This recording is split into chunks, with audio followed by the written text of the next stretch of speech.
I was without a job for a while after my master's degree, and a friend of mine just moved into the city I was at the time. And he got a job in that city, so he moved in. And we started talking about my case, and he said, "Bring your resume, let's look at it together." At that point, I thought my resume was one of the best in the whole world, right?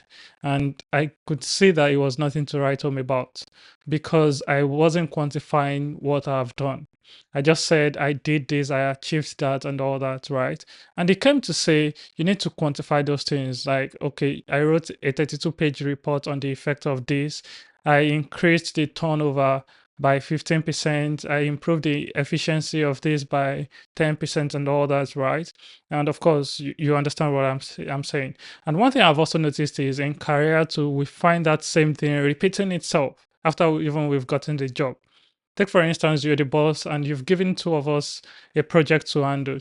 And I come to tell you that, oh, I've done it and everything is perfectly done.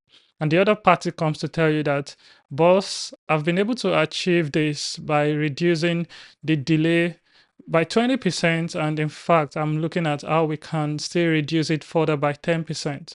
I've been able to increase the efficiency by 10%, 20%, right? And in fact, our profit margin moves to the next 10%.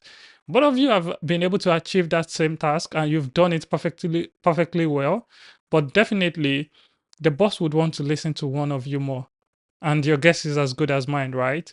So what I'm saying in essence is a lot of times don't just say what is right, just for the fact that it is right, but quantify it and make it look very attractive to your boss, right?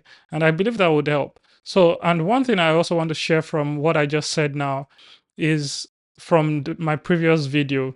I've always learned that, when it comes to reaching out to someone, it doesn't have to be someone that has gone way ahead of you, but he was able to point light to those things I was doing wrong. And in fact, that helped me in getting my first job with the grace of God, right? And in fact, it's still part of the resume till now. I just do a few tweaks anytime I need it.